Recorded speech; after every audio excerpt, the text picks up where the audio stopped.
పూరా లోకల్.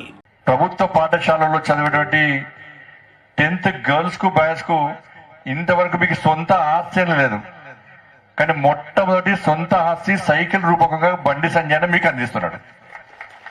ఇదే మొట్టమొదటి ఆస్తి మీకు. మొన్న కరీంనగర్ లో సైకిల్ మనం పంపిణీ కార్యక్రమంలో ఒక అమ్మాయి వచ్చింది, సార్ నేను 8th క్లాస్ నుంచి మా నాన్న దగ్గర గొడవ చేస్తున్నా సార్, సైకిల్ ఇవ్వాలి సార్, కానీ మొట్టమొదటిసారి మోడీ గిఫ్ట్ నాకు వచ్చింది సార్ అన్నారు. ఇంకో అమ్మాయి వచ్చింది, సార్ నేను పూరి గుడిసెలు ఉంటా సార్, మా అమ్మాయికి బట్టలు లేవు, బటన్ చినిపోతున్నాయి, కాళ్ళకు చెప్పులు లేవు, చాలా పేదరికం సార్, మేము గుడిసెలో ఉంటాం సార్, మా నాన్నకే సైకిల్ లేదు సార్, నాకు కొనిద్దామంటే మా ఫ్రెండ్స్ అందరూ ప్రైవేట్ స్కూల్లో చాలా మంది మా చుట్టుపక్కల ఫ్రెండ్స్ అందరూ సైకిల్ మీద పోతుంటారు సార్, నేను సైకిల్ కొనిమని అడుగుదామనుకుంటే మా నాన్నకే సైకిల్ లేదు, ఏ విధంగా బాధ పెట్టాలని చెప్పి లోపల ఆలోచిస్తున్నా సార్, మా నాన్నకే సైకిల్ లేదు, ఈరోజు మోడీ గారి గిఫ్ట్ పేరు మీద నాకు సైకిల్ వచ్చింది సార్, సంతోషం సార్ అన్న. మరి సైకిల్ నీకు కావన్నా మీ నాన్నకు కావన్నా అంటే, సార్ డే మొత్తం నేను దొరుకుతాను సార్, స్కూల్కు నేను తీసుకుపోతా సార్, సాయంత్రం మాత్రం మా నాన్నకి ఇస్తా సార్ అంటుంది. కాబట్టి ప్రభుత్వ పాఠశాలల్లో చదివేటువంటి విద్యార్థులను ప్రోత్సహించాలి, వాళ్ళ యొక్క స్ట్రెంత్ పెంచాలి, కష్టపడి వాళ్ళు చదువుతున్నారు కాబట్టి వాళ్ళని ప్రోత్సహించాలని చెప్పి ఒక ఉద్దేశంతో మాత్రమే ఈ సైకిళ్ల పంపిణీ కార్యక్రమాన్ని చేపట్టడం జరిగింది.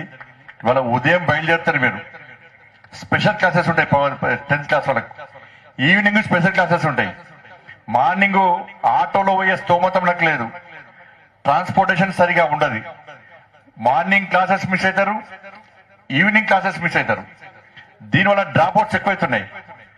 చాలా మంది హట్ అవుతున్నారు, అరే నేను క్లాసెస్ మిస్ అవుతున్నా, నాకు హైయెస్ట్ మార్క్స్ వస్తాయో రావో, కాబట్టి ఏం చేయాలి, చదివే పని చేస్తా అంటారు. ఇటువంటి పరిస్థితుల్లో ఆలోచించిన తర్వాతనే ఇవాళ మనం ఈ సైకిళ్లను ఇచ్చే ప్రయత్నం ఇలా చేస్తున్నాం. కరీంనగర్ పార్లమెంటరీ నియోజకవర్గంలో ప్రైవేట్ పాఠశాలలు ప్రభుత్వ పాఠశాలలు చదివే ప్రతి 10th క్లాస్ గర్ల్స్ బాయ్స్ అందరు కూడా సైకిల్స్ పుడుతున్నాయి. ఇవి మళ్ళా నాకు ఇచ్చిన అవసరం లేదు, కొత్త డౌట్ వచ్చింది అన్నట్టు. ఈ 10th అయిపోయినాక బుక్స్ కొంత కామన్ గా బుక్స్ ఇస్తున్నారు కదా వాపస్, సైకిల్స్ కూడా ఇచ్చిన సైకిల్స్ ఏమో సైకిల్స్ మీకే మళ్ళీ ఇంటర్మీడియట్ కూడా సైకిల్ మీరే వాడుకోవచ్చు. దాన్ని సైకిల్స్ క్వాలిటీ సైకిల్స్ కు బతుకమ్మ చీరలక క్వాలిటీ లేని సైకిల్ కావు ఇవి, క్వాలిటీ ఉన్న సైకిల్ ఇవి, ఎక్కడ కాంప్రమైజ్ కాదు, ఇవి కాంప్రమైజ్ కాదు. ఎందుకంటే సరే ఈ గతంలో కూడా జిల్లాధికారులు ఉండే, ప్రభుత్వాలు ఉండే, ఇటువంటి సేవా కార్యక్రమాలు గతంలో చేయాలని ఉన్నప్పుడు కూడా చేయలేని పరిస్థితి. అధికారులు సహకరించేవాళ్ళు కాదు, అధికారులు సహకరిద్దామన్న ప్రభుత్వం ఒత్తిడి. ఇది ఏ రాజకీయ పార్టీకి సంబంధించిన వేదిక కాదు, ఇది అధికారుల ద్వారా సైకిళ్ల పంపిణీ జరిగితే ఒక క్రమశిక్షణ, నిజాయితీగా, నిబద్ధతతో ఈ కార్యక్రమం కొనసాగుతుంది. ప్రతి విద్యార్థులకు సైకిళ్లు అందుతాయన్న ఉద్దేశంతో ఏ పార్టీకి సంబంధం లేకుండా ఇది రాజకీయాలకు అతీతంగా జరుగుతున్న కార్యక్రమాన్ని విషయాన్ని మనం గుర్తుంచుకోవాలి.